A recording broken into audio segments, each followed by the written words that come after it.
はい、それでは時間になりましたので、始めさせていただきたいと思います。中国で今何が起きているのかを探るシリーズを始めておりまして、今日はその第2回目です。第1回は昨日慶応大学名誉教授の国分良生さんをお招きしました。本日は対日中、日本に、今滞在中のケント・カルダーさんですね。大変おなじみの方でいらっしゃいますけども、お越しいただきました。アメリカにおける日本研究の第一人者で、来社は元駐日大使の下で学ばれ、ハーバード大学、プリンストン大学で、CSIS ですね、などで研究を重ねられましたと。97年から2001年までは、フォーリー駐日アメリカ大使の特別補佐官として、東京で、勤務されていたことは皆さんご存知かと思います。2003年からジョンズ・ホプキンス大学で、教壇に立たれ、2018年には、ジョンズ・ホプキンス大学の高等国際問題研究大学院、サイスの副学長に就任されています。今日はバイデン政権の対中国政策と、中国がそれをどう受け止めているのかという点についてお話しいただきたいと思います。会見は英語と日本語で行います。その後、カルダーさんから逐次通訳込みで60分ほどお話をいただきます。その後、質問をお受けします。質問は会場とオンラインの双方からお受けしますので、オンライン参加者からの質問、またオンライン参加者からの質問のうち、テキストの質問は今から受け付けますと。それから通訳は、本日はサイマルインターナショナルの池田薫さんにお務めいただきます。司会は日本記者クラブ企画委員で共同通信の杉田が担当します。はい。それでは、早速ですけれども、カルダー先生、どうぞよろしくお願いいたします。ありがとうございました。こちらで、ちょっと、講演しまして、本当に光栄でございます。We have such an excellent translation here, and of course the subjects are delicate, and so I think this time it is better for me to speak in English, but if there are questions, of course, I do hope that we have in both languages, and if we run into a time pressure, then we might do it in Japanese. It's fine. どうもありがとうございます。本日はいい通訳さんもいらしているので、一応テーマがデリケートということで、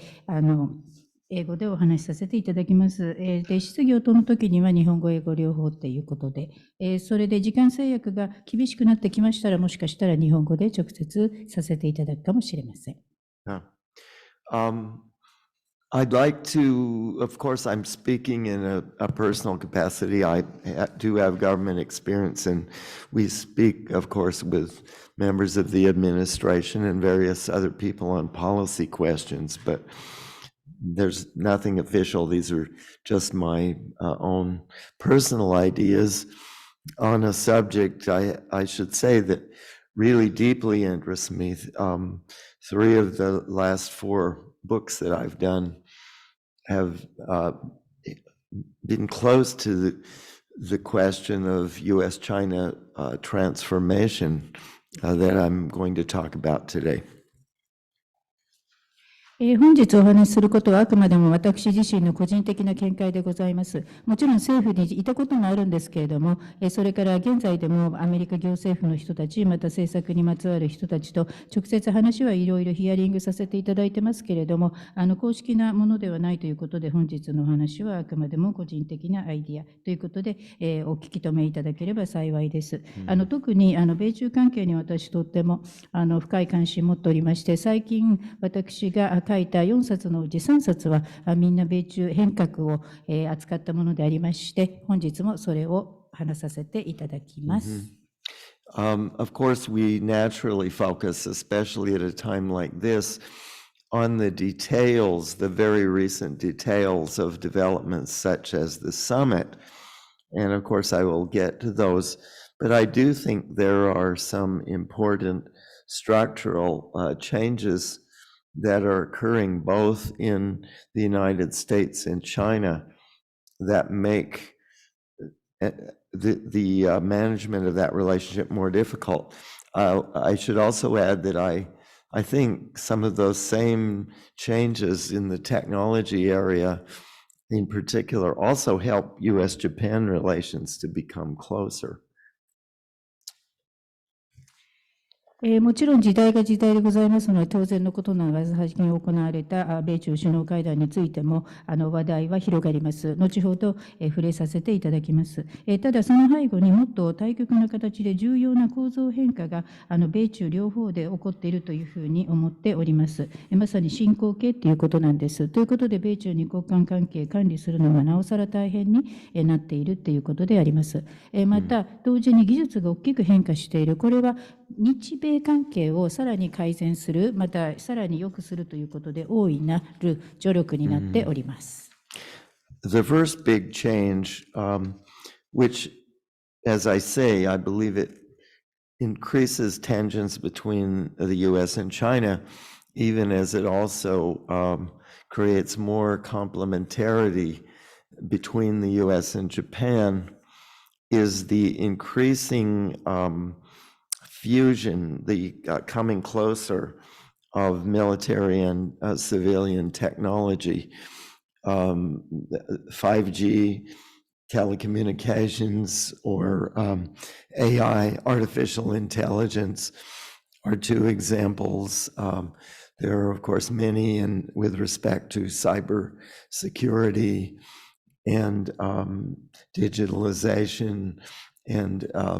aerospace developments as well. まず最初に申し上げたい大きな変化っていうのは、これがあってさらに米中の緊張関係が増しているとも言えるんですけれども、その代わりに日米関係はより補完性を増しているとも言えるんですけれども、軍民融合と申しましょうか、軍の持っている技術と民間の持っている技術がどんどん融合を始めているということです。例としては 5G、テレコム、また AI 等々、またその他もろもろサイバーセキュリティ、デジタル化、また航空宇宙の分野でも大いなる変革及び進行が起こっております。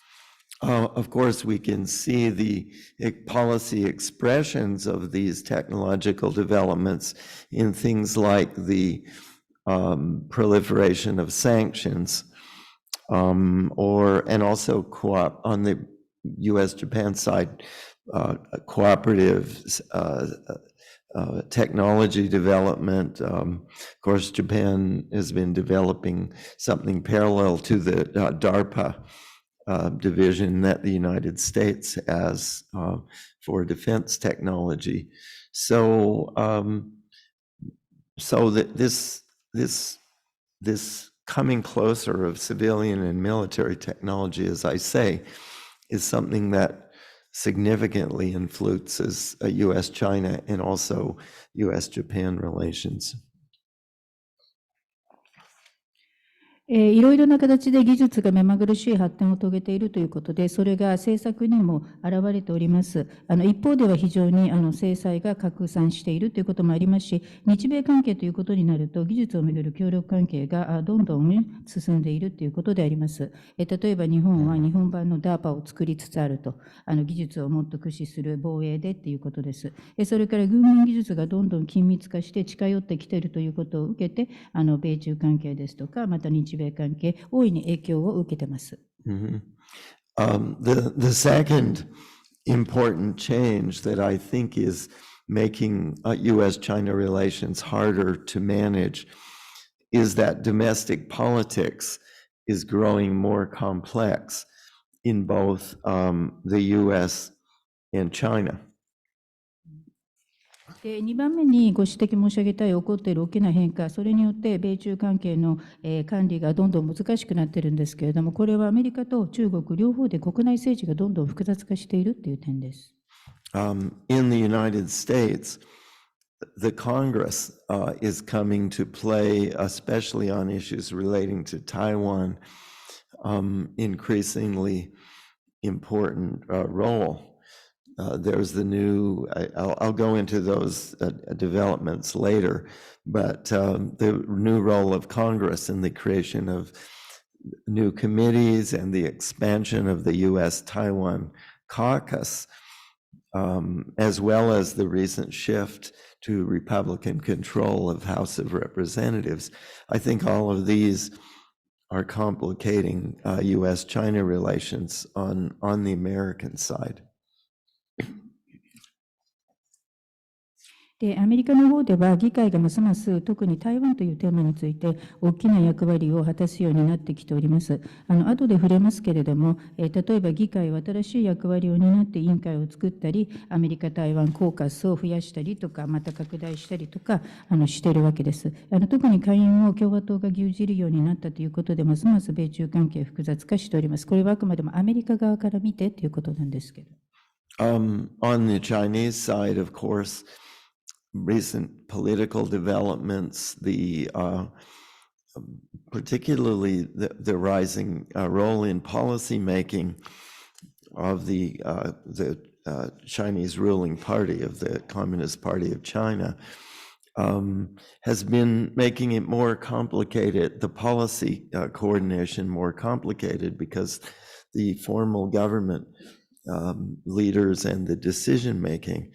at least in the American view, and as I say, I'm speaking only an American perception, but we find it more difficult to understand the policy processes of China. And also, I think the centralization, the rising role of central authorities in China, as well as some of the effects of the extension of President Xi's term to his third term. And then also on the Chinese side, the slowdown in the Chinese economy, the problems of the reopening after COVID, and then some individual events that are delicate and have political implications, such as the recent passing of Prime Minister Li Keqiang. So there are a number of things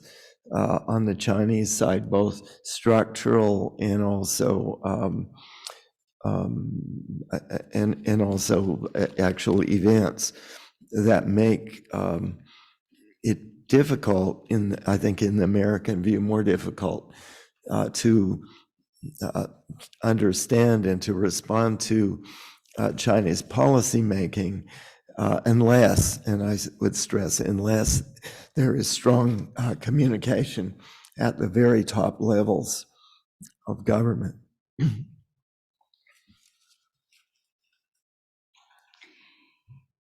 それからまた中国のいわゆる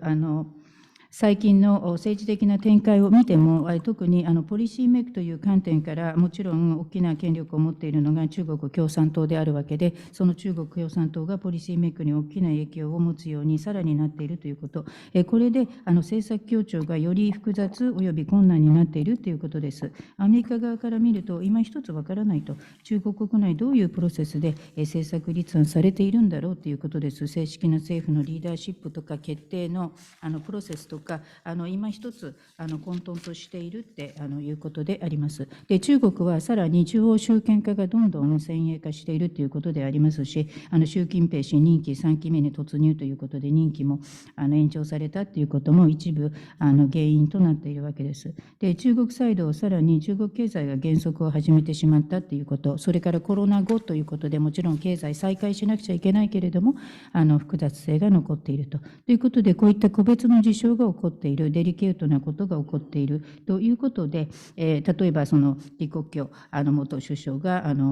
先日ご逝去なさったといったようなことも入っているんですけれども、こんなことを受けて中国の構造が変わってきている、いろんな事象が起こっているということで、アメリカ側から見ると中国の政策立案いまいち理解できないと、そしてどうやって対応したらよろしいかちょっと困っているという状態であります。ということで、この状況を打開するには強調いたしますけれども、何しろトップ同士の指導者層の中で米中間しっかりとコミュニケーションを持っていかなくちゃいけないということになります。So I think the result of these technological changes and also the political changes is leading to an increasing danger of misperception between the US and China, which is increasingly difficult to correct. To summarize what I was saying, on the Chinese side, in our view, the important decisions increasingly are made at a level or in a place that where the United States doesn't have direct communication with the key people who are making the decision. At least there is that danger. And then from China's side, no doubt, the rising importance of the US Congress, which has many perceptions and many concerns that are not related to diplomacy, no doubt also complicates the relationship. 技術の変化が起こっている、また政治も変化しているということで、米中関係、お互いにミスパーセプションをしてしまうという危険度がどんどん増しているという昨今です。これ、是正するのはとっても難しいんです。以上まとめますと、まず中国側から見ると、アメリカを見ていると、結局、中国国内で重要な意思決定、誰がやっているんだろう、さっぱりわからないと。そして、鍵を握っている意思決定者とアメリカ側は直接コミュニケーションを持っていない。これが危険要素の一つだということであります。また中国側から見ると、もちろん間違いなくアメリカの議会の勢力がどんどん増しているということであって、その結果、外交とは関係ないところで懸念材料が生じてしまうかもしれない。だから米中関係なおさら複雑になってくるということです。I've had some interesting discussions recently with members of the Biden administration, also other analysts, and a paradigm that they have occasionally been using seems to me very appropriate here. The Congress, and I think I personally could summarize things this way, the Congress sees U.S.-China relations now in a 1941 paradigm, that is to say, Sensou no Zenya, a little bit like in 1941, of course, that was between the United States and Japan, but the idea that U.S.-China relations are in a serious crisis, which could lead very soon to war. Of course, we saw in the last year, following the visit of Speaker Pelosi, China engaged in major military exercises off Taiwan. Then when Speaker McCarthy, of course, also met with the Taiwanese president, China once again engaged in major exercises. And I think in Congress, there is some, feeling that this represents the serious shadow of conflict hanging over U.S.-China relations. 最近、バイデン政権のメンバーの方、またアナリストの方と面白い話をいたしました。で、時々使われるパラダイムがあるので、彼らが使っている、それをちょっとご紹介するのは適切かと思いまして申し上げます。つまり、私なりにまとめると、現在議会というのは、米中関係というのは1941年のパラダイムで見ているということです。つまり、戦争の前夜ということです。1941年は日本とアメリカの間の話だったんですけれども、今回は米中間であるということで、もしかしたら近々深刻な事態が発生して危機が戦争につながってしまうかもしれないというパラダイムです。ペロシ議長が訪台して昨年ですけど、その時、中国はそれに対抗して台湾海峡をめぐって軍事演習をしたと。でマッカーシー議長が訪台した時は台湾の総統と面会したのでやっぱり同じように演習を中国がしたっていう経緯がありました。ということで議会としてはもう本当に米中関係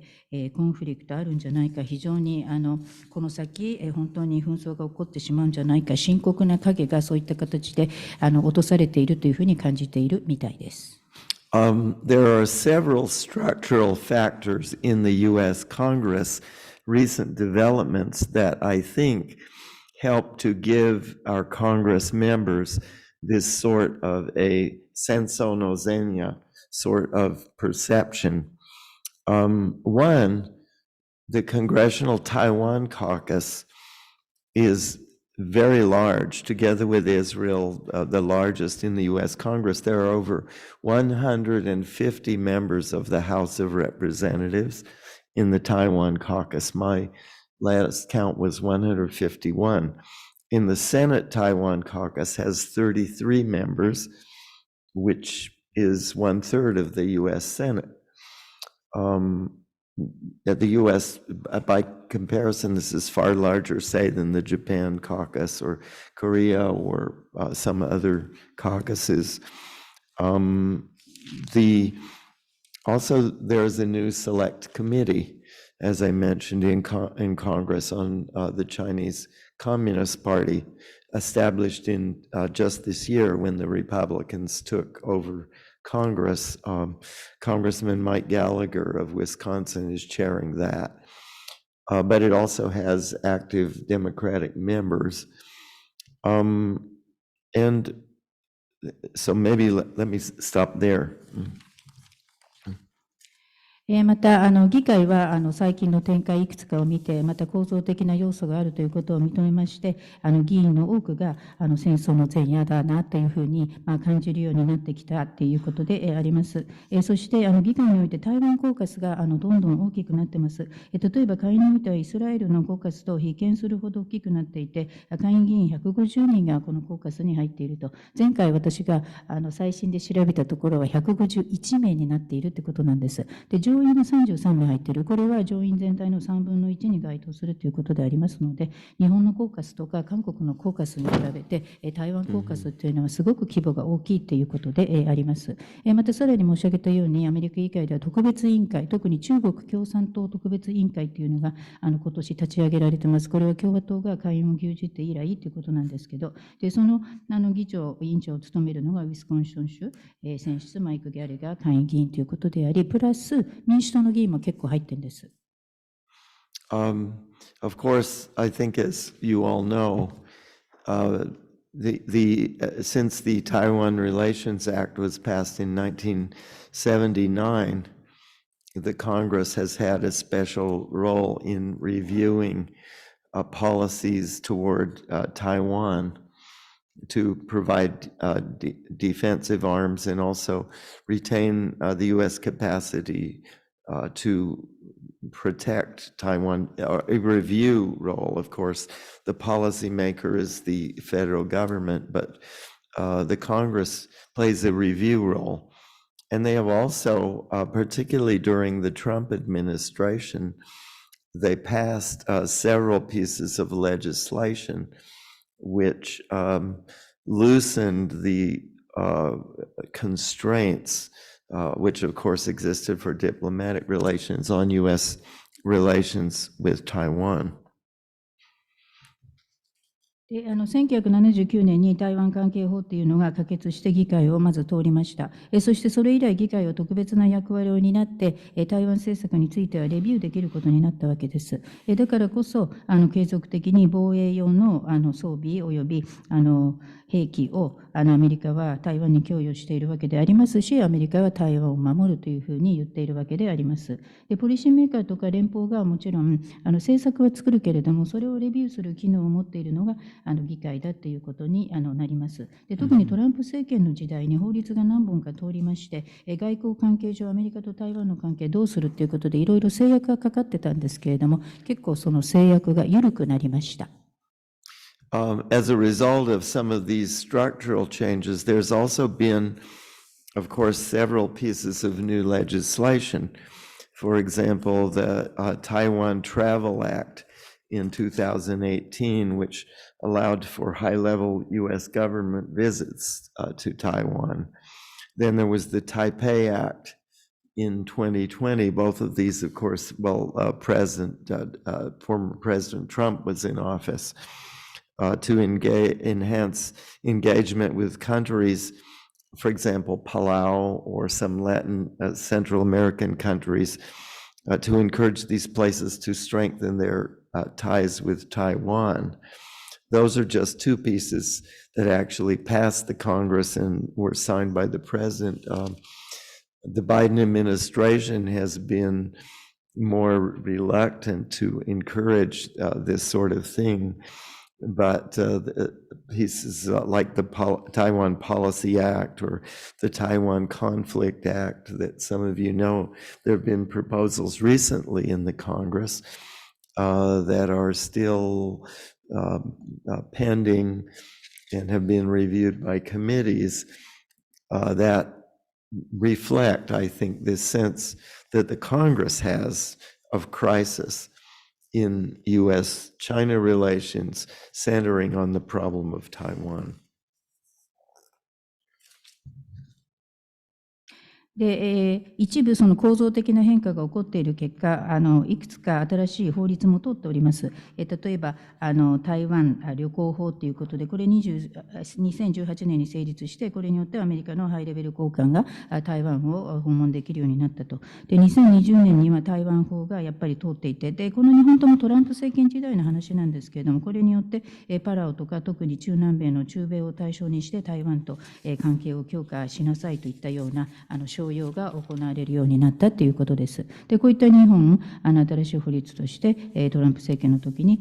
可決されて、大統領自らが署名しているということになります。ただ、バイデン政権になってからは、ちょっと二の足を踏まれるようになって、積極的にその台湾との関係ということについては、トランプ政権ほど強く出ていないと。ただ、議会にはご存知だと思いますけれども、台湾政策法とか、台湾紛争法といったような法案はかかっております。ただ、これはまだペンディングということで、委員会がレビュー中という段階ではありますけれども、議会はやっぱり台湾中心で、米中関係結構危機感が増しているんじゃないかと思っているということです。Now, I do want to stress that I don't think the Biden administration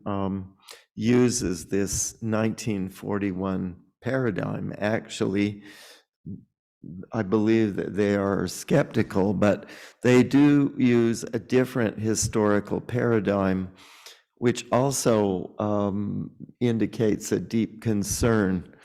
about the difficulty of managing U.S.-China relations. And that is what I would call the 1914 paradigm, based on misperception, which caused the world, of course, to fall into conflict in 1914 in the First World War. 特に強調したいのは、バイデン政権は別に1941年のパラダイムは使っていないということです。懐疑的に思っている。その代わり、また別の歴史的なパラダイムを使っています。それで、米中関係の管理がさらに難しくなって深い懸念が表明されているということ。で、彼らが使っているパラダイムは1914年のパラダイムです。つまり、当時、ミスパーセプションが原因となって、世界中が結局1914年を契機として第一次世界大戦に突入してしまったと。Now, as I was saying earlier, the problem that I believe many people, either in the administration or close to it, see is the lack of transparency in Chinese decision-making, that sometimes the key people who make the decisions are not engaged in international discussion. Also, of course, we've had 3 years of COVID and isolation, and the meetings, there have not been so many meetings at the top level. President Xi and President Biden, of course, they just met in the San Francisco area, but that is only the second time in Biden's presidency that they have met. And President Xi, of course, had not been able to travel extensively, except, of course, several meetings with the Russians and the countries in Central Asia, but also had not been very exposed to direct international contact for quite some time. So the problem of misperception of the 1914 analogy when war happened, not because people wanted it, but simply because they did not understand each other. I think that sense in the last, I would say, maybe 6 months or so, particularly has been quite strong in Washington. 先ほど申し上げましたように、政府の内部の人、また政府に近いところにいるアメリカの人たちっていうのは、中国の意思決定、いまいち透明性が欠けていると、誰がキーパーソンかわからないし、キーパーソンが必ずしも国際討議に加わっていないという問題を指摘しています。で、この3年間コロナで孤立状態が続いてしまって、トップ同士の会合がほとんどなかったっていうこともあるわけですし、習近平氏、バイデン氏、この間サンフランシスコ近郊で会談いたしましたけれども、あれはバイデン政権では2度目にしかならないということなんですね。で、習近平氏もあんまり遠くには海外出張してません。もちろんロシアは何度か、また中央アジアには行っているけれども、それ以外は行っていないと。なので結局トップ同士の国際的な直接の交流がしばらくなかったということがあります。それで1914年のミスパーセプションというのが想起されるわけです。あの時は別に人が望んだから戦争が起こったんじゃなくて、お互い理解していなかったからということで戦争が勃発してしまった。そして同じような感触をこの6ヶ月間ワシントンの人たちは感じているということです。That leads me to a third important point that I wanted to make. I do think that, of course, the problem is difficult of managing U.S.-China relations, and especially because the Congress and the administration have somewhat contrasting views, perceptions. But the next point is a more optimistic one. I think that the Filoli Summit helped to stabilize U.S.-China relations at a critical time heading into U.S. presidential elections. これで第3弾目の重要な点に触れていきたいと思うんですけれども、問題は米中関係非常に管理が難しくなったということなんです。で、議会と政府は対照的な考えを持っていると。しかし次のポイントはより楽観的なものであります。大統領選挙戦に突入するという大変な時期にフィローリで米中サミットがあったということで、米中関係が安定化するという点です。The summit, of course, I should add this point following from what I said about misperceptions, because the Biden administration has feared the problem of misperception for several months. They have been stressing the visits of major U.S. figures, cabinet officers, such as First Secretary of State Blinken, and then Secretary of Treasury Yellen, and then Commerce Secretary Raimondo to China to meet with key leaders in China, including occasionally President Xi, to try to correct this problem of misperception. もちろんサミットによってミスパーセプションということについては解決しようと思われるという試みはあるわけです。つまりバイデン政権としてみればミスパーセプションが怖いと。だから過去数ヶ月間アメリカのトップの人を続々中国に送り込みました。閣僚ということで最初はブリンケン国務長官、次にイエレン財務長官、それからレモンド商務長官という形で、そして時によっては中国の習近平さんがあった場合もあったわけなんですけれども、トップと話すことができた。そしてそのミスパーセプションをなんとかアメリカ側として正そうとはしているわけです。So with that as backdrop, I think there was a lot of productive work that was done before the summit on issues such as fentanyl to prepare to correct, to create some concrete deliverables that could appease the domestic audiences especially in the United States. I think, as many of you know, the opioid issue is a serious one in American grassroots politics. And so the ability of the Filoli Summit to have some concrete steps to involving Chinese cooperation in preventing chemicals that would, help to create opioids, produce opioids that would come to the American public. That is something that politically, I think in American domestic politics was helpful. And it came through a process that began with Secretary Blinken's visit, but continued right through the meetings with President Xi. で背景として、サミット前にいろんな手が打たれた、そして生産的な作業が行われていたということです。例えば、フェンタノールなどについては具体的な成果にしようということで、状況を正そうとしたと。そして、これが通ったということは、国内のアメリカのオーディエンスにとっても、沈静化ということで走行したということです。オピオイドの件というのは、本当にアメリカの草の根の政治にとって大きなテーマになっているので、フィロリサミットで具体的なステップが踏まれてよかった、中国が協力してくれると、オピオイドの原材料になるような化学物質についてコントロールできることになったのは、とてもアメリカ国内政治から見ても良かったっていうことであります。これはそもそもブリンケン国務長官が訪中して脈々とやってきた作業、そしてそれが結実したのが米中会談だったということです。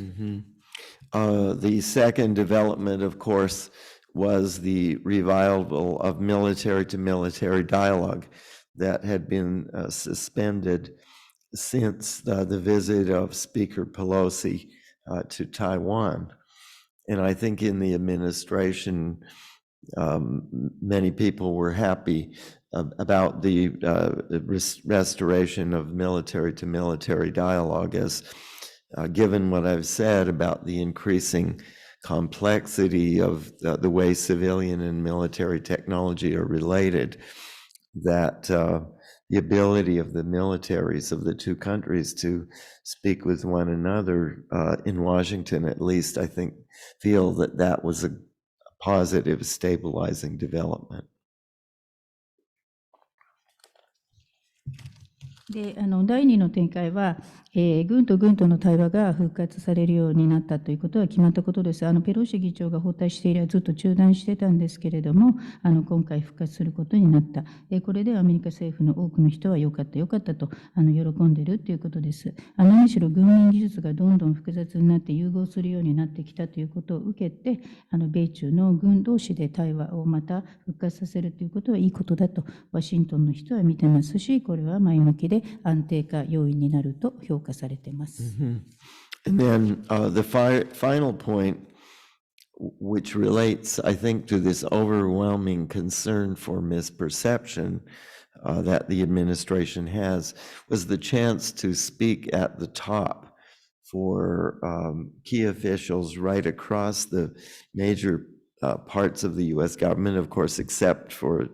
the military related. This was entirely on the economic side, but important economic leaders such as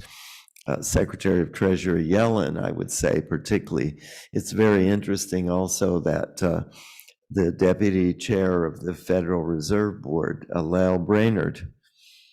who is part also, of course, of a power that the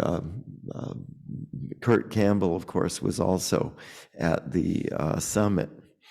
And so a number of economic officials who play key roles were there, and they had the direct opportunity to speak with President Xi. And also, of course, after, as I think when everyone knows, there was also a major dinner at the National Council on U.S.-China Relations, sponsored between major leaders of the business world in the United States, also meeting with President Xi. So the opportunities for such a broad range of people to actually meet in a positive way with President Xi, I think this was generally considered to be a strong plus and stabilizing. 最後の点なんですけれども、アメリカ政府は何しろ圧倒的にミスパーセプションを恐れているということだったわけです。それでこれを何とか解消したいということで、トップの閣僚、今回は軍事は入っていなかったけれども、経済関係ということで、重要閣僚全部総動員で習近平氏と直接会ったということであります。イエレン財務長官を筆頭に同席なさっていたし、ラウル・ブレイナード、連銀のデピュティチェアマンも出席していたと、もちろんカート・キャンベルさんも席にはいらしたんですけど、ということで、軒並み経済閣僚が同席して、習近平氏と直接話せたことはとっても良かったと。で、皆さんご存知のように、この後、米中関係ナショナルカウンセル主催で夕食会がございまして、その時はアメリカの主要な財界人も同席して、習近平氏と会うことができたということで、こんな形で後半にいろんな人たちが前向きな形で習近平氏と特別会えたということは、一般論ではあるけれども、非常に強いプラスになった、安定材料になったということだと思います。So, in conclusion, I think that a floor has at least temporarily been placed on U.S.-China conflict, roughly speaking, at the pre-Pelosi Taiwan visit levels, which, of course, were a little more than a year ago. The military dialogue was restored that was broken last fall. The cooperation on drug-related issues was restored, which again was broken last fall. There were productive, I hadn't mentioned Secretary Kerry and his environmental dialogue, but the United States and China have also been able to engage in some productive environmental discussions. And of course, we have the COP talks that are coming up soon in Dubai, and the United States and China, well, of course, in a major role of Japan, will also be participating. I understand Prime Minister Kishida will be there briefly. And so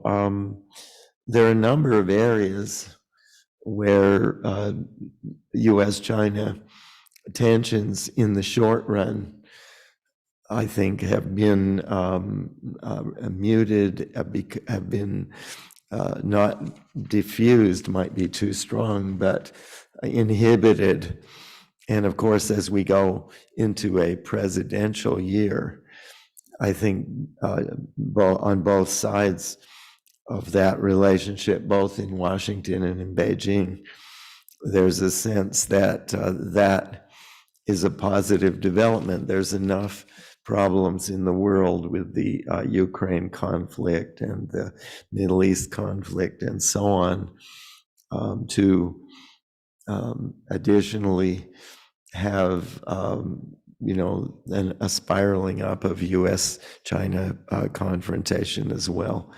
That isn't to say that it won't happen. Of course, as I said at the beginning, I do think the long-term problem of managing U.S.-China relations is structurally very difficult. But at least for the the next year or so, perhaps, hopefully there's a ceasefire, but with major challenges to come. 結論なんですけれども、米中サミットが行われたということで、一時的には紛争についてペロシ前の状況に戻ったんじゃないか、ほぼほぼというふうに評価されると思います。つまり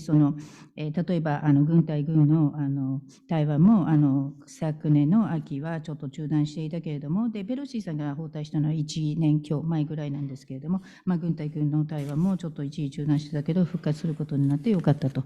それから薬剤についても協議始めることになってよかったと。で、この協議も昨秋以来ずっと中断していたものだったからということです。あと、気候変動特使のケリー長官ですけれども、彼の環境問題についても米中間で生産的な展開があったと、環境については討議するということになってます。で、COP がドバイで近々開かれるということになりますし、米中もちろん重要な役割になっている、重要な役割、日本も担っておられるわけであり、伺ったところによると、岸田総理も非常に短い時間ではあるけれども、COP にご参加なさるというふうに受けたまっております。ということで、いろんな分野あるんですけれども、短期的には米中間の緊張関係というのは、ひとまず沈静化できたんじゃないか、ひとまず消滅したということではないけれども、抑制することはできているということだと思います。何しろアメリカ大統領選挙の年に突入するわけでありますから、アメリカもワシントンも北京も双方、今回サミットを通じてまず前向きの展開ができてよかったと。そうでなくてももう世界は課題満載なわけです。ウクライナとか中東とかということで、ひとまず良かったというふうに思っているんだと思います。ということで、米中関係対立ということについては沈静化はされた。しかし未来永劫対立が起こらないということではないわけです。先ほど申し上げたように、構造的にやっぱり長期的に考えて、米中関係の管理は非常に難しいということは今後も変わらないからということです。しかしながら少なくとも来年1年ぐらいは停戦状態といいましょうか、抑制が効いた状態が続くんじゃないか、他にもいろいろ課題があるからということなようであります。So, thank you very much, and I do look forward to our discussion. ありがとうございました。じゃあご清聴どうもありがとうございました。討議楽しみにしております。どうも。はい、カルダ先生、大変極めて興味深いお話をしていただきありがとうございました。1941年のメンタリティと1914年とのアナロジーというか、そこの分析も非常に興味深いものがあってですね、考えさせるお話だったと思います。それではディスカッションに移りたいと思います。質問をお受けします。英語か日本語でお願いします。会場に質問のある方は挙手をお願いします。それからオンラインから自分の声で直接質問したい方は、ズーム画面の下の方にある手のマークのボタン、手を挙げるを押してください。私が指名しますので、ご質問ください。テキストでの質問は同じくズーム画面下方にある Q&A にお名前とご所属を続けて、質問を書き込んでくださいと。それでは質問ですけれども、じゃあまず早速ちょっと私の方から、そのフィレオーラサミット、サンフランシスコサミット、高い評価を受けているんですけれども、なぜ、そういうふうに双方が歩み寄ったのかと。ミスパーセプションを避けるということで、バイデン政権はそういう、思いがあって、閣僚を派遣して、そして、このサミットの準備を続けたと。で、先生は中国側にもですね、いろんな方と、パイプを持ってお話ししてらっしゃるかと思うんですけども、中国にも何度もいらっしゃってると思うんですけど、なぜ習近平政権はそういうふうに今回歩み寄ってきたのかと、アメリカと対話を続けようと、対話を深めようというふうに思ったのか、その辺はどういうふうにお考えでいらっしゃいますか。Well, the question of why President Xi has these misperceptions,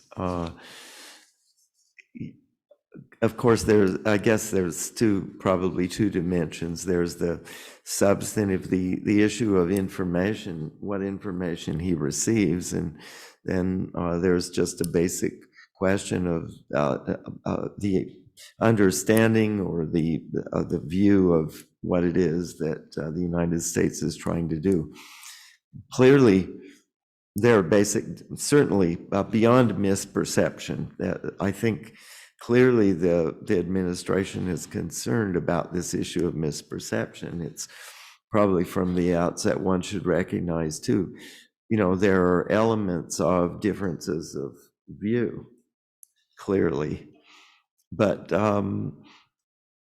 they do believe, I believe, that misperception is central element. One part of it is the lack of information, the nature of the information channels. As I said, the development of a more informal set of information gathering, or at least non-regular information conveyance that makes it difficult to use the traditional channels. Non-diplomatic elements as key sources of information. Of course, the general issue of simply not much contact with the outside world, with the problems of communication being especially difficult because of the lack of travel for the best part of the last 3 years or so. There's that. There's the communications closely, of course, with the Russians, President Putin, of course, a close relationship there, and the relative intensity of those kind of ties as compared to ties, with the United States in particular. There haven't been a lot of opportunities for the summit discussions. I think ideology, differences of view as to how one conceives and interprets world affairs. That's, again, speaking just impressionistically, an element of, I think, why the U.S. has been concerned. A mechanistic, to the extent that it's true, it's personal, of course, I wouldn't know in detail, but a mechanistic view of history, or a sense of inevitability, or a sense of correlation of forces is shifting in some sort of deterministic way, to the extent that people would hold deterministic views and then relate those to economic developments that are selected through a prism that didn't involve the competitive flow of ideas. Those, I think, are, in other words, the nature of the information flow and the nature of the ideological context. I think those are some of the things that have caused concern. But that said, of course, if there's personal contact there, President Xi, of course, has spent a lot of time with President Biden across the years in the past, and he visited the United States, and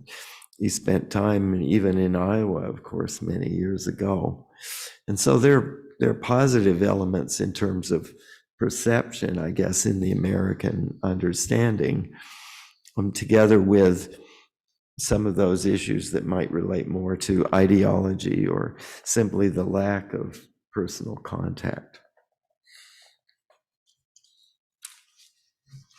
それではまずご質問なんですけれども、習近平氏側というのはどういうミスコンセプションがあるかっていうこと、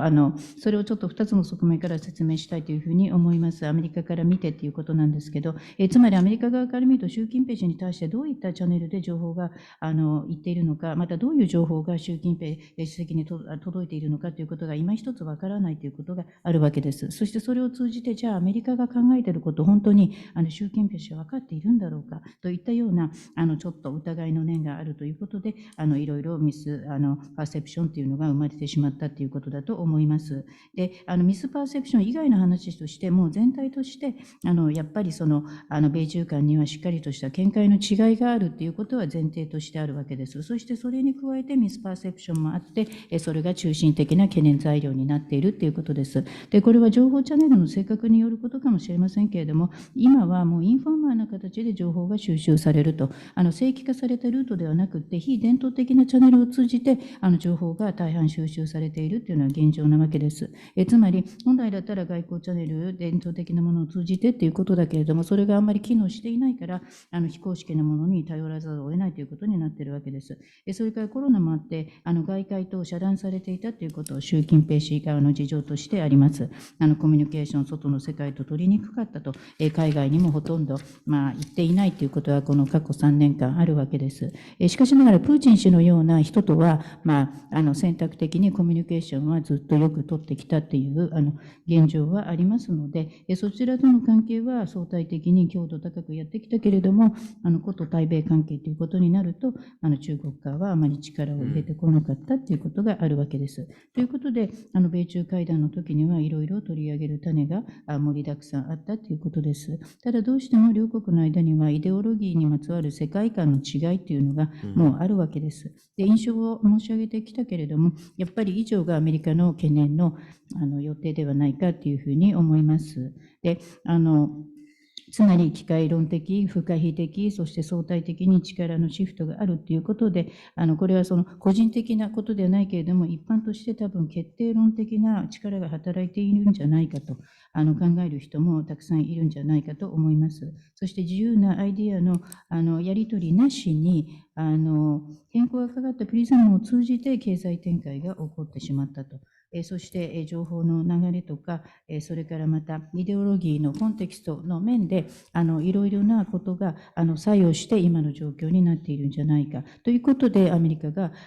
中国に対していろいろ懸念を感じるようになったんじゃないかなというふうに思います。しかしながら個人的なレベルから言うと、習近平氏というのはバイデン氏とは長年を単位として考えると結構交流はなさっているんですね、いろんな立場から。で、習近平氏アイオワに何年も前にアメリカ行ってかなり時間過ごしたということもあるわけですし、ですからもちろんパーセプションということでできるだけミスパーセプションがないようにしようとはしているけれども、やっぱりその一部イデオロギーとか、個人的なコンタクトがちょっと欠けていたということで、ミスパーセプションの温床になってしまったということはあると思います。If I might just add one additional point that I think is important to your very interesting question. And it's one that Henry Kissinger occasionally mentioned, and many American decision makers have felt that China often views the United States in a more unified way than is entirely accurate, that it often doesn't understand the pluralism that exists in the American system. And just as I just said, I do believe the Congress, with its 1941 perception, and the White House with more of a 1914 perception, have somewhat different views and different incentives and different policy prescriptions regarding U.S.-China relations. And does China understand those differences and those nuances? I think there's, that could also be an element of misperception.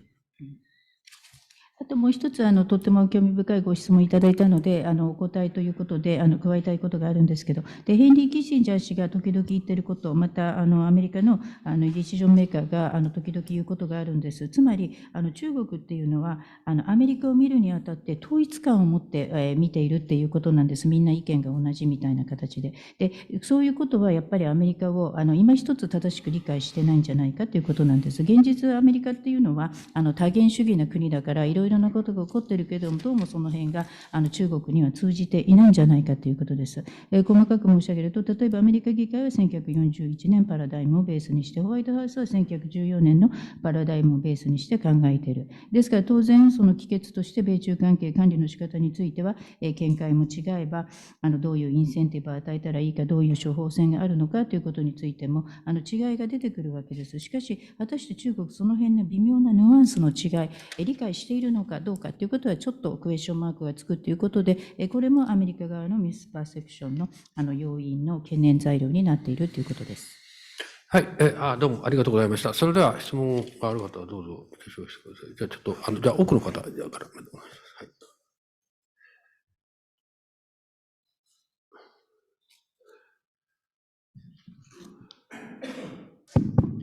い。日本経済新聞の高橋と申します。今日は貴重なお話ありがとうございました。私の方からはインド太平洋経済枠組み IPEF についてですね、伺いたいんですけれども、交渉開始から1年という短い期間で4つの分野のうちですね、貿易を除く3つは基本合意に達したという状態に今なっています。で一方で、そのアメリカに対する市場アクセスの改善みたいなものが含まれていないので、その交渉に参加しているですね、アジアの国々にとってはメリットが薄いという言い方もされてますけども、まず1点目、そのカルダー先生は、その IPEF という枠組みのですね、重要性みたいなものをどういうふうにですね、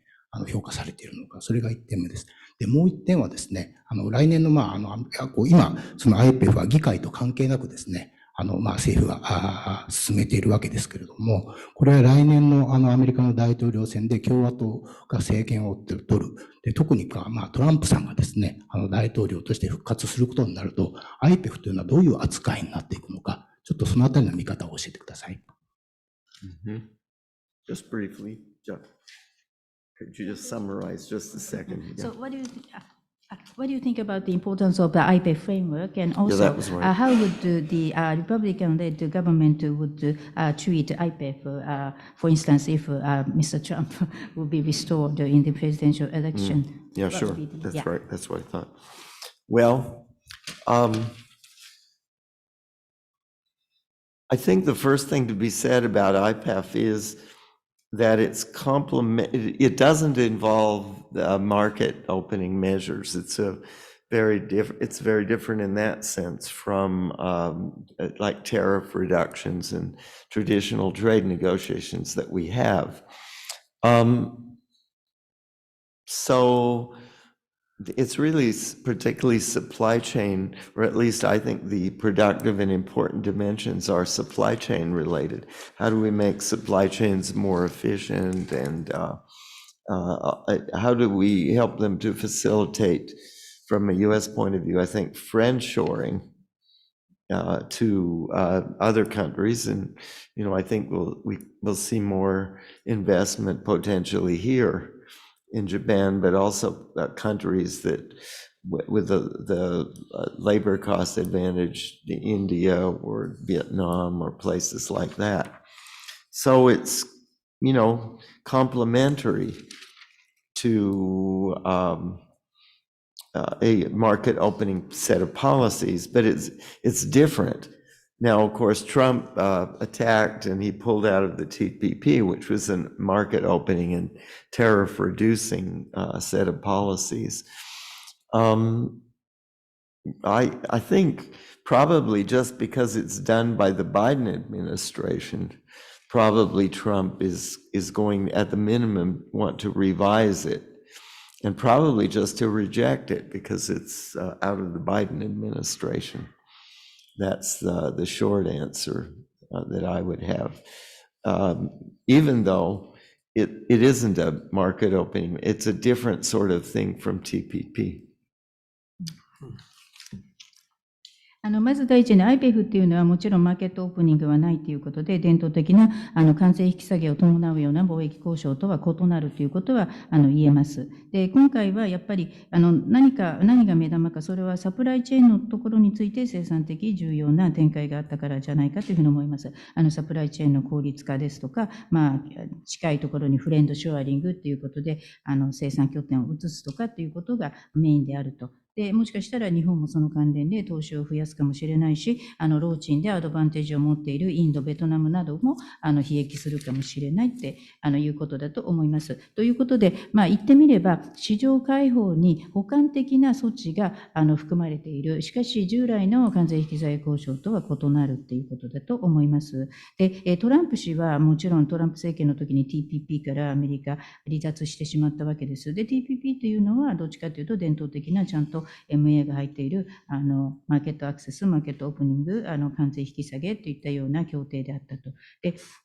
おそらく、これは憶測ですけど、バイデン政権がやったから IPEF はミニマムトランプ、例えば政権になったら改正する、もしくはもう断固拒否といったようなことになるんじゃないかと思います。もうバイデン氏がやったんだから気に入らない、だから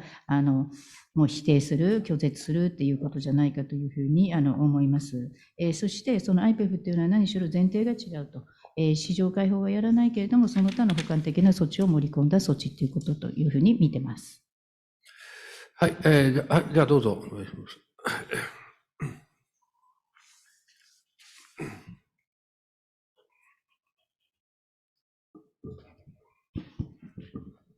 今日はどうもありがとうございました。カルダー先生、共同通信の川北と申します。カルダー先生のお話に全く同感です。今回の米中サミットの最大の成果はですね、私は個人的には半年にわたって高いレベルで準備をしたということかと思います。バーンズ CIA 長官から数えると、5月から11月まで準備したわけなので、大変高いレベルでやり取りをして、ミスパーセプションがかなり解消されたということに全く同感いたします。ただですね、それはあくまでスクエアワンというか、出発点に戻るための努力であって、現状を管理する、均衡させる、ということにとどまるわけです。質問はですね、その先がわかりません。ミスパーセプションを解消して現状を管理して、その先、アメリカは、中国とどういうふうに関係を築いていこうとしているのでしょうか。冷戦時代のようにですね、とにかくこらえて、中国の力がいずれ低下してくるっていうことを待っているのか、あるいは、キッシンジャーの話を出されましたけど、キッシンジャーはかつてコーエボリューションということで、米中がお互いに進化していこうという、もう少し積極的なビジョンも唱えておりますが、カルダー先生はそのあたりどういうふうにお考えでしょうか。ありがとうございました。Well, you've asked one of the most important questions I think that we're going to confront in world affairs, certainly for the next generation. And it is a conflict and cooperation dynamic, I think, inevitably. With China's economy being the scale what it is, and the military also becoming stronger, plus this intertwining of civilian and military technology that we've been talking about. Well, certainly it's got to involve more frequent dialogue at a whole variety of levels. That's one of the first things. I think Washington clearly feels that. It's going to mean, I really do think that, as I said at the beginning, the way that technology is evolving is it drives deeper relations with allies and so on, as well as a deepening tension probably with China. The problem of U.S.-Japan cooperate, and it's not, of course, we don't have precisely identical interests. The U.S. and Japan do have subtly different interests with respect to China as well. I think the point is it's going to involve both much more intense, high-level discussions, not only economic, but strategic dialogue with China. But it's also going to have to involve some new ways for the U.S. and Japan, I think, to interact. They'll have deeper relationships in terms of, I think, probably collaborative R&D, for example. There's going to be a question of, I don't know if this is a revival of the Qualcomm type controls. There's so much interdependence in the world. I don't think the analogy is exactly to the US and the Soviet Union in the Cold War. but technology controls are going to be a significant topic for discussion, as well as collaborative development, I think, between Japan and the United States. You know, I think we need some collaborative, I don't see the sort of notion of dividing up the world that President Xi presented at Sunnylands as a, you know, back to President Obama back in 2009. That cannot be the direction in which we're headed, because that the Chinese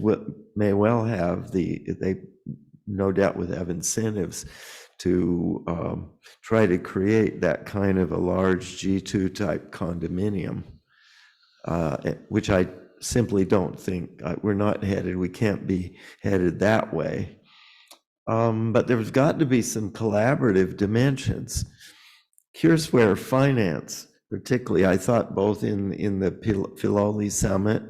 and also we heard Secretary Yellen, she spoke at SAIS. That was a public event, but I was quite struck at the prominence of sort of financial cooperation. You know, it's a dualism. The dollar, the role of the dollar is something, of course, very important to the United States, and we need to retain global confidence in that. At some point, it hasn't been so much of a problem with the dollar rising, but as if the dollar begins to depreciate with some declining interest rates, what kind of shifts would we see, or with digitalization and so on? I think U.S.-China financial dialogue is going to become extremely important.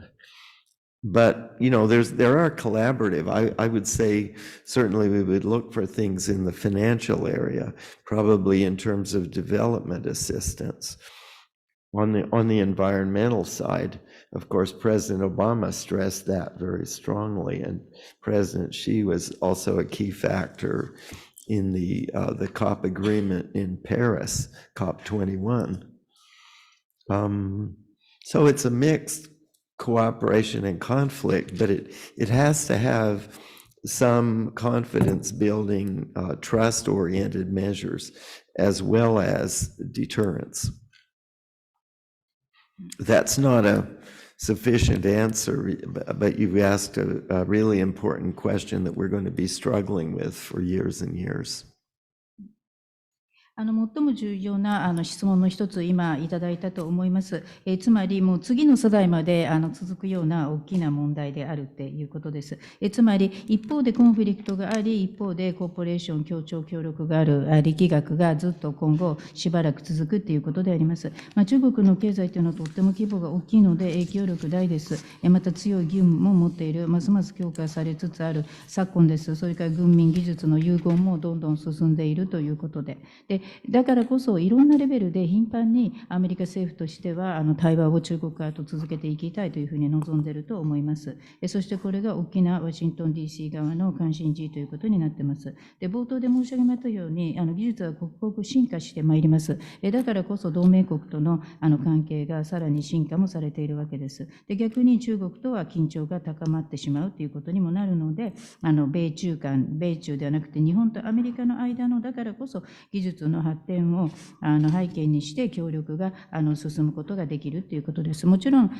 日米間利害がぴったり一致しているということではありません。対中でも利害は違うわけです。しかし、ハイレベルで経済戦略対話お互い強化するということは重要だと思うし、対中でも重要ということだと思います。で、新しい形で日米間も交流ができるということだと思います。例えば研究開発で協力をさらに強化するといったようなことも一一つの分野であると思います。日本とアメリカの間では。で、国務タイプの管理じゃできるか、復活できるかということになると、もう今やあまりにも世界は相互依存度が増しているので、冷戦時代のような、ソ連に対して対峙するような国務型の管理というのはもう、今は当たらないのかもしれません。しかし、技術管理っていうのが今後大きな討議のテーマになるということは、確かだと思います。だからこそ、日米もより協力的に開発を技術で行うといったようなことが想定されると思います。協力は必要です。世界は分断してはいけないと。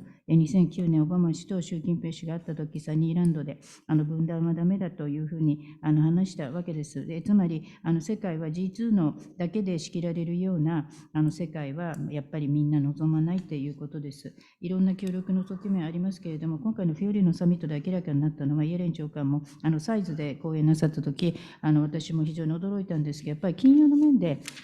米中間の協力の可能性が大ということです。二元主義ということで、もちろんアメリカはドルの果たす役割を重要視している。グローバルに信任をドルに持ち続けたいと思っています。で、ドル高の基調の時には問題ないんですけど、一旦利下げが始まってドル安になると、例えばデジタル化にどういう影響を与えるとか、いろいろ懸念材料も出てくるということなので、米中間では金融対話というのが今後とっても重要になるというふうに思います。金融で協力の可能性が大ということです。あと、開発援助というところでも協力ができますし、環境面でもオバマ大統領も強調していたように、そして COP21 パリ協定をまとめるためには習近平氏も大きな役割を果たしたという経緯もございますので、いろいろアメリカと中国の間目はまちまちミックスしているけれども、協調の余地もあるし、ちょっと紛争が起こってしまうような余地も両方あるということだと思います。ということで、何しろ信頼醸成の取り組みを続けていく、そして抑止をするということだと思います。あまりの大きなご質問いただいたので、もちろん十分なお答えにはなってないんですけれども、以上申し上げました。どうも。じゃあ、奥の女性の方、お願いします。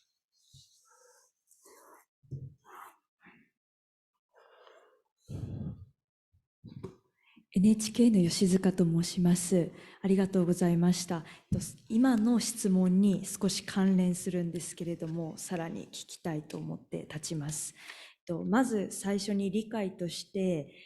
中国という存在が今の世界情勢、特に東アジアとアメリカの間を見る中でとても重要なファクターだということを理解した上で、理解しているつもりなので、その上で質問させてください。今、私は朝鮮半島を中心に見ているんですが、北朝鮮とロシアの間で武器が送られていたり、新冷戦構想とも言われるほど、共産とアメリカの態度が、強くなっていると思います。で、その中で、日本と韓国としても中国をどう取り込んでいくかというのはとても大切なことだと思っています。で、日米、日中韓で、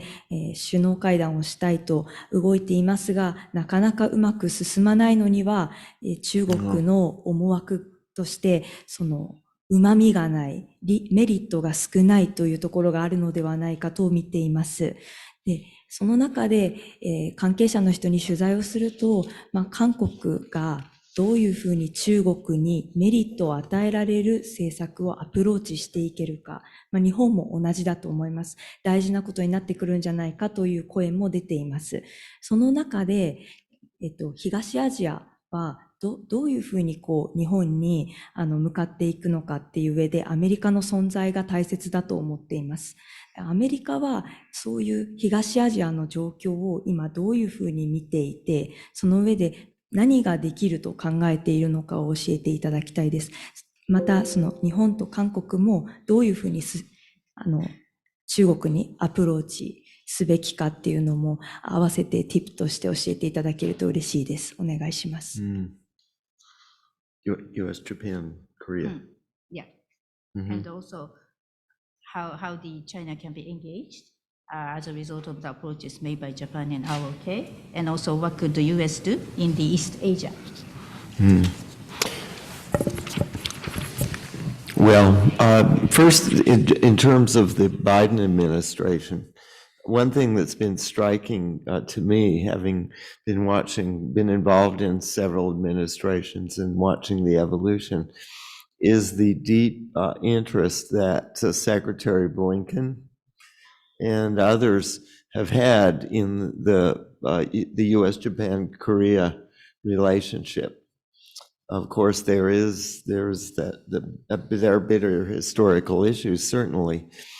The current administration in Korea has been relatively willing to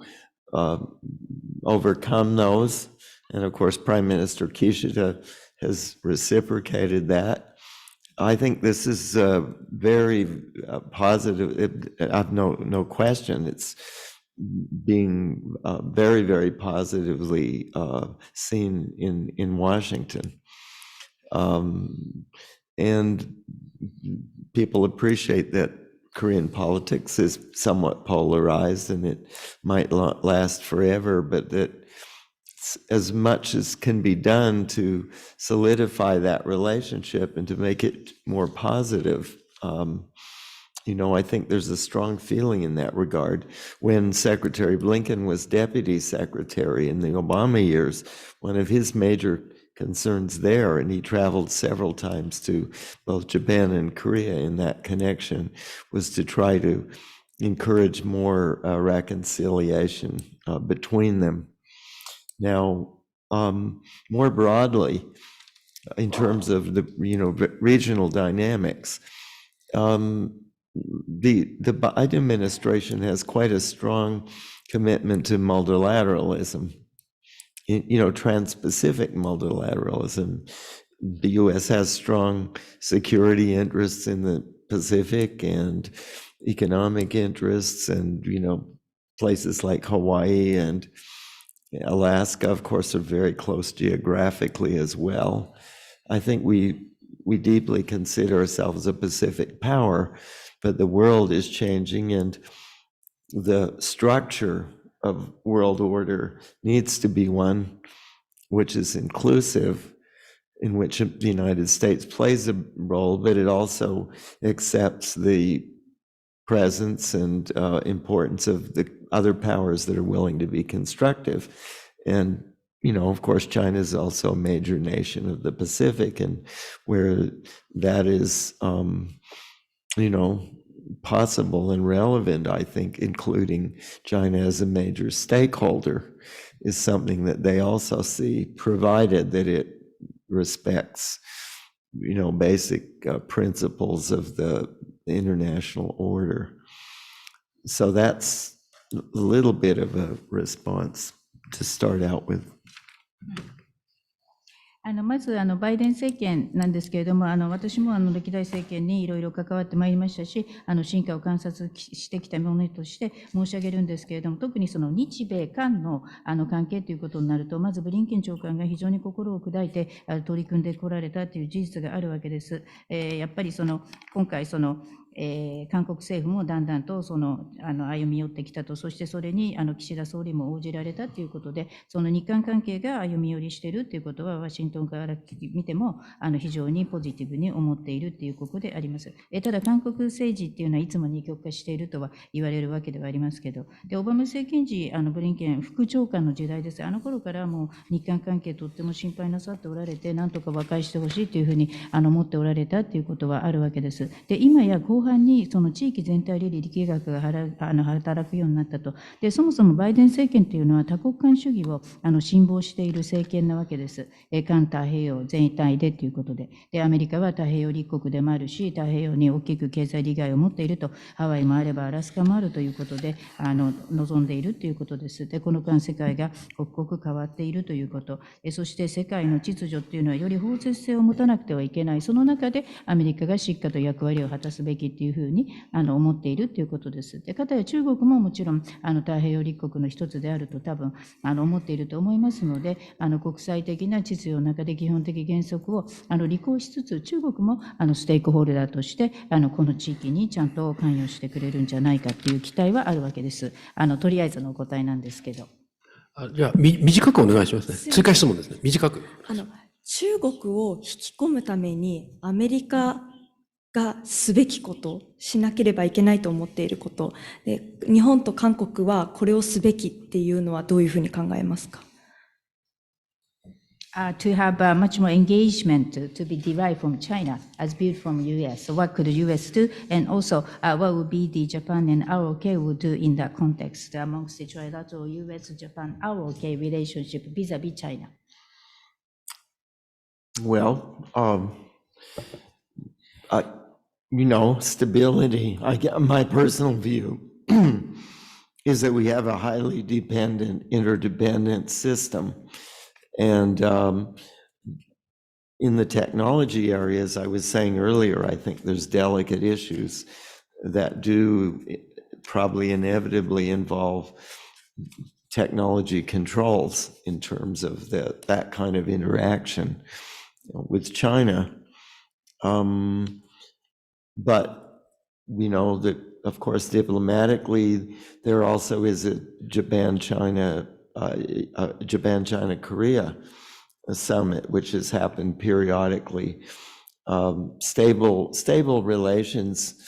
in Northeast Asia, it seems to me, are in the interest of everyone, given that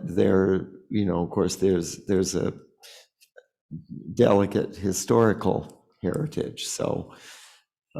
diplomatically on that side, but subject to some of the national security issues that are, I think, becoming more salient than they were. But that's mainly on the trade and technology flow area. Maybe I know we're getting close to the end. There's one point I did want to make. It relates to this and also to the earlier question. Looking at the evolution of Asia as a whole and of the Pacific, there's three areas where it does seem to me there's a very important complementarity between the United States and some partners, such as Japan and Korea, particularly Japan, that we ought to remember. Three areas. One of them is technology. And we've talked about that, and the flow of technology and intellectual property protection and so on is strong in those countries. It's not so strong in China. The second area is food. And in food supply, China has 4 times the population of the United States, roughly the same area as the US, but then 12 times or so the population of Japan. So on food issues, there's a complementarity between the US and Japan, or Korea for that matter, whereas there's a more competitive situation vis-a-vis China. And then the other area is energy, and a similar situation prevails. The United States is an energy exporter. Both Japan and Korea are major energy importers. China as well, of course, is a large energy importer, partly because of its huge population. So the underlying dynamics of, and even the geographical and resource basis of these 4 countries, the United States, Japan, China, and Korea,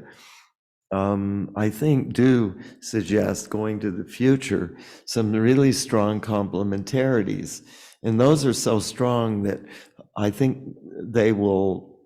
play an important role in overcoming some of the other barriers. They create a natural relationship between Japan and the United States, and also Korea. And not to say tensions, I don't mean just to encourage tensions with China, but I do think there's a community of interest among Japan, the United States, and Korea that in future years is going to become more pronounced.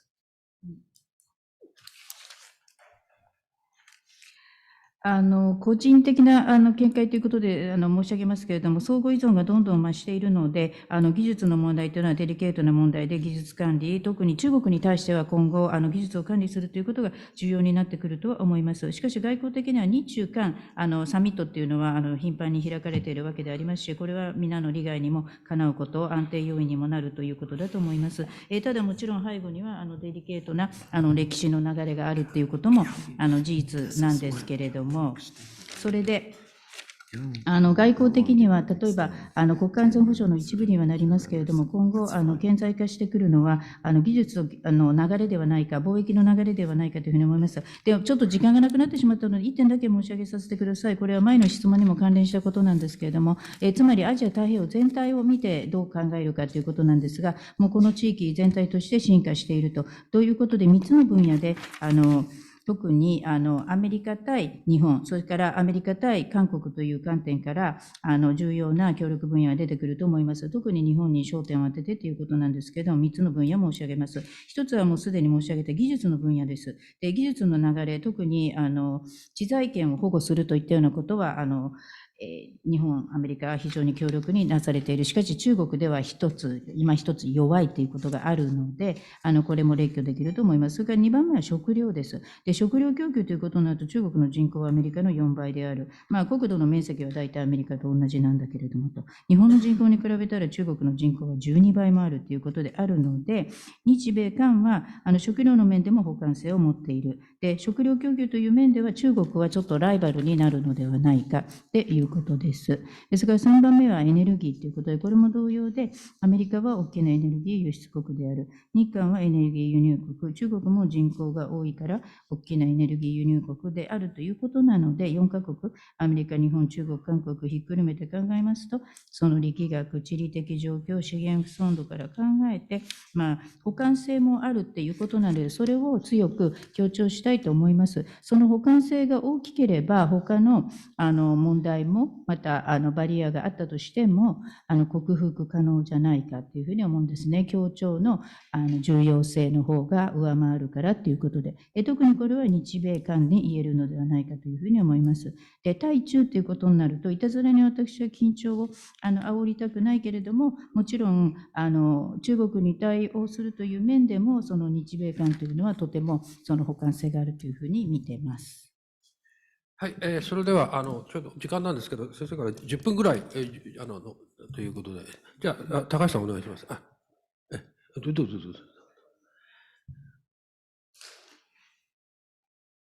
質問の機会をありがとうございます。手短に台湾総統選、1月にあります。アメリカでどのように見られているのかと。今、民進党が有利な状況ですけれども、野党連合どうなるかわからないという状況でですね、アメリカはどういう結果を期待しているのか、特に議会の雰囲気を教えていただけますでしょうか。Yeah, I better be careful on that question. Well, I'm not really representing anybody but myself, and I can only sort of observe. I think broadly speaking, the administration in a situation like this would like to see stability above all. And many people fear that in the wake of the election, especially if the DPP were to win, that there'd be an upsurge of tensions across the strait, the Taiwan Strait. It's very interesting to me that Lai Ching-te, the candidate of the DPP, has chosen Sao Bi-kim as the vice presidential candidate. She's extremely knowledgeable about U.S. politics, and particularly about the Congress. She's the first representative of Taiwan to attend a U.S. presidential inauguration. And she's been chosen as the vice presidential candidate. So I think people's in Congress, and the Congress, once again, sometimes people say there's 535 secretaries of state in Congress. Everyone thinks they're a diplomatic leader there. And the Congress, because of the Taiwan Relations Act, has quite an important role in relations with Taiwan. So my guess is going to be that the leading party, the DPP, probably would be well received by many members of Congress, particularly Republicans, just as a guess. Probably for the administration, the main concern would be stability. Now, I don't think anyone really wants to get in. That would be a hornet's nest in internal politics in Taiwan. My guess is the Kuomintang and the opposition is more oriented toward a stable, gradualist improvement of relations across the strait. So, for business, the business world, those who want stability, there might be those who would, prefer to see that. So I think it's a mixed picture in terms of how the election is seen. But it's a very interesting, this is something to watch carefully. このご質問については、非常に慎重深くお答えしなくちゃいけないということなので、あります。そして、台湾の選挙ということでありますけれども、結局、1月にあるけれども、私の見解としてということで、誰も代弁するわけじゃなくて、あくまでも私自身の個人の見解ではありますけれども、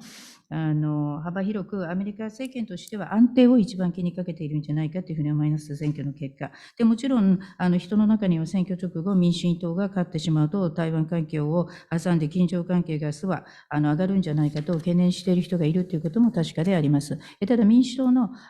党のライさんというのは、その副総統候補にサウキー・ビンさんを選んだとって、彼女は本当にアメリカ通であるし、アメリカの議会にも詳しいと、何しろアメリカの大統領の就任式に初めて招待された台湾側の人でもあったということであるのでということです。で、アメリカ議会というのはもうみんな一人一人自分こそ国務長官だと思っているので、議会合わせて535人の国務長官がいるって言われているくらいなわけです。もう皆さんも一加減あり外交についてはということになっているということであります。で、台湾関係法もあるので、議会の果たす役割はことさら大きいということではあります。で、民進党がその与党としてその勝利飾れば、多くのアメリカの議員は交換するんじゃないかと思います。特に共和党の議員はということ。でもこれあくまでも私の個人の憶測ではありますけれどもと。で、アメリカ政権の方はやっぱり安定するかどうかということを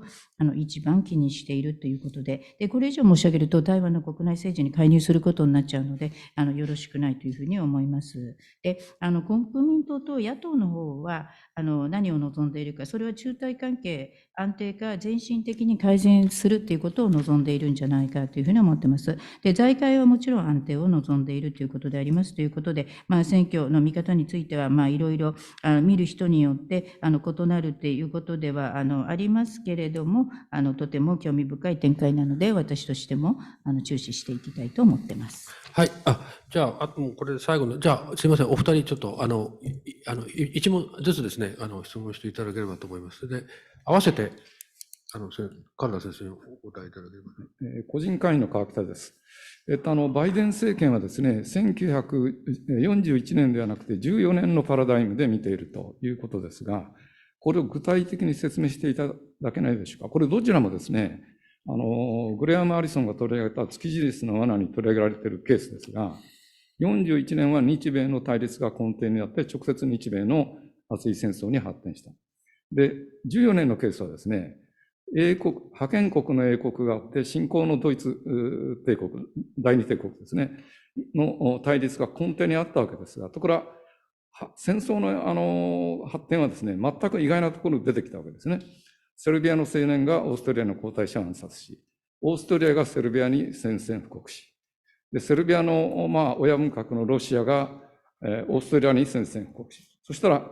オーストリアの兄貴分のドイツがロシアに宣戦布告し、そしたらロシアの、仲間の英仏、三国協商がありましたから、これがドイツに宣戦布告し、これでヨーロッパ中を巻き込んだわけですよね。で、さらに日英同盟があったんで、日本にも飛び火、最終的にはアメリカも参戦したわけですが、要するにね、二つの違うケースですが、今がもし14年に似ているということであれば、どのようにその米中のですね、対立が熱い紛争になり得るのか。一般的にはみんな台湾が発火点だろうと言ってますが、第一次大戦は全く意外なところから火が出たわけですよね。そうすると、台湾以外のところがですね、発火点になる可能性があるのかないのか、その辺はどうでしょう。はい、じゃあどうぞ。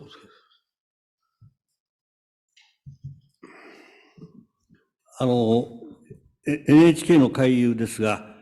1986年にマッカーサー元駐日大使と一緒に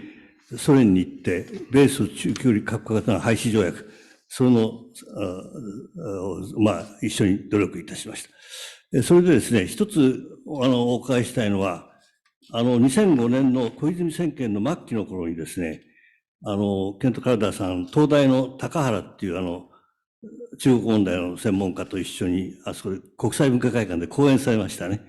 で、その時に私も出てたんですが、これからの世界史は、日米中の関係がどうなるかで決まるというお話だったんですね。それで私は官邸に行きましてね、あなたの後継者は、中国との関係を改善する人になるべきだということを言ったところ、次の人は言って、戦略的関係とかいうのを作ったんですが、今またそれが、この前も習近平との間で繰り返してますけど、今のこの変わった時代でね、日本のその日米中の関係の中において、日本がどういう役割を果たすべきかとお考えになるかお伺いしたいと思います。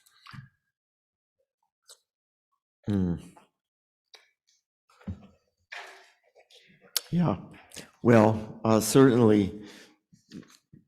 that question, of course, we have the issue of the U.S., Japan, China, Japan's role in relationship to that. And then on the first one. So what is a clear explanation of why U.S.-China now is analyzed as a similar situation in 1914? Oh, why is it in the same? Yeah, sure. That I caught the system dynamics.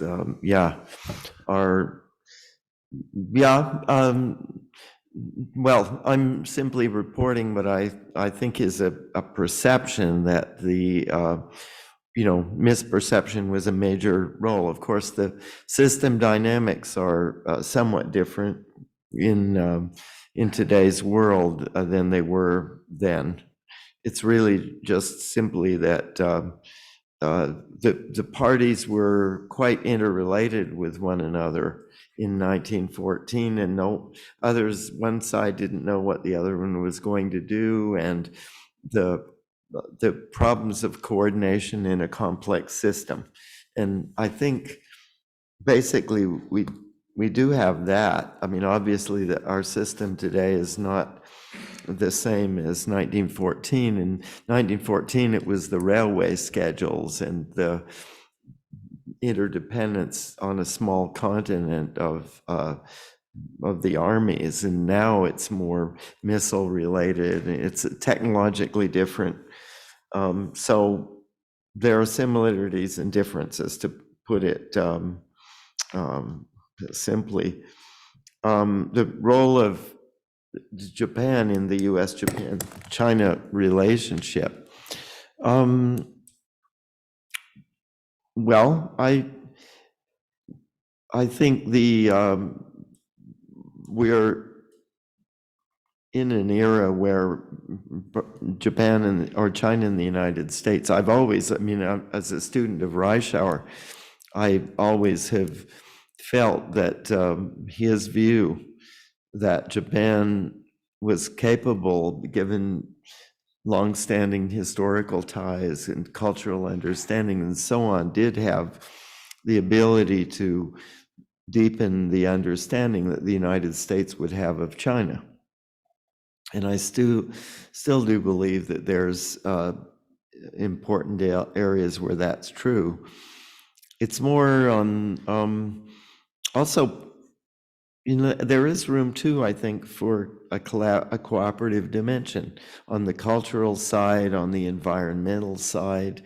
The three countries, have to have some kind of trust building activities among them and ability to communicate. On that kind of thing, I hope that there's a role for Japan. Of course, what hangs over and makes it so complicated is the way that the Northeast Asia is constructed, and that Taiwan is in the kind of location that it is, and it has the kind of geopolitical meaning. Obviously, it's a part of China, and both Japan and the United States recognize that, but its current stability in the Taiwan Strait is certainly crucial. What I think that boils down to, the US and China are the principal protagonists, inevitably. Japan's role on the economic side, no doubt, is very important, but we need to coordinate on that. Following from what I said earlier, I do believe that naturally between our two countries, we have complementarities which are considerably stronger than the complementarities that exist between China and Japan. In part just because Japan wants to maintain its democratic system and capitalist system, and it's right next to China, which makes both. That means that we have to have stable relations with China, but also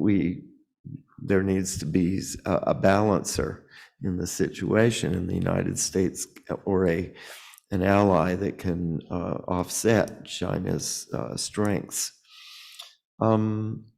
So I guess that's what I come down to, is a partner, but with elements that allow for communication, and where we can find it, some common purposes, broader human common purposes with China as well. It's very difficult given, of course, this, but stability in the Taiwan Strait, I think, is absolutely central to that. システム力学っていうことで、もちろん1914年と今は違うわけではありますけれども、1914年の時は相手のことが全く分からなかったと、だから複雑なシステムで調整ができにくかったけれども、今は1914年とは違うので、昔だったらもう列車の時刻表ぐらいの世界であったけれども、もう今はそうはいかないと、ミサイルの時代になったし、もっとその範囲が広がったということなので、あくまでも1914年と今はその類似性もあるけれども、大いなる相違点もあるということであります。で、日米中の関係の話については、来社は大使に私ずっと支持してたので、大使は本当に常に日本は長い歴史的な関係を中国と持っているし、文化的な理解も深いから中国をその分より理解できるんじゃないか、それがアメリカの助けにもなるんじゃないかというふうにおっしゃっていたと。そして中国とは文化とか環境の面でますます協調できる余地はあるというふうに思ってます。これを実際に実現するために、まずはその三角国間でさらに信頼を醸成することが必要じゃないかなというふうに思っており、ぜひ日本には相当な役割を期待しているということであります。で、北東アジアはもちろん中国も一部であるということで、台湾関係を挟んでの平和が不可欠であるということであります。で、この台湾にまつわる問題についてはもちろん中国が主たるプロタゴニストではあるんですけれども、経済の面では日本の果たす役割も大きいと、調整がうまくできればというふうに思っています。で、先ほど申し上げたように、日米関関係というのは互換性がとても高くって、日本と中国の間の関係よりもずっと互換性が高いということです。中国の隣に位置しているけれども、中国はこの地域、日本は民主主義を標榜して維持していきたい、資本主義を維持するということになっているわけであるので、その観点からも日中間ももちろん関係が安定するということが不可欠ということだと思います。ただ時によってはバランサーも必要になる。中国の力の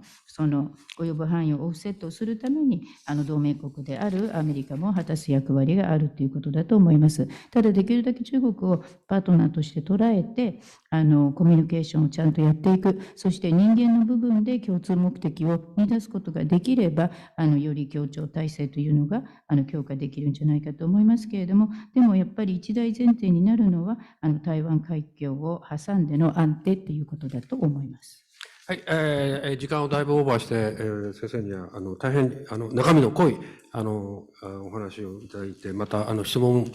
でもですね、非常に深い質問で、活発な議論ができたと思います。先生はこの後ワシントンに今日の飛行機でお帰りになるということで、このまますぐここでになるということです。最後に一言、先生は今年6月にですね、グローバル政治都市というご本を日本でお出しになられました。こういう都市がですね、いろんな国際社会のグローバルな問題を解決するのに非常に大きな役割を果たしていて、その実相を分析した本ということでありますので、大変関心深いテーマに挑戦されているということですので、皆さんもしご興味おありになれば、ぜひ手に取ってですね、読んでいただければというふうに思います。それでは先生、20分オーバーしましたけども、I hope you can catch a flight. Thank you. Just barely. I still have a few minutes, I think. Well, thank you very much, everyone. はい、どうもありがとうございました。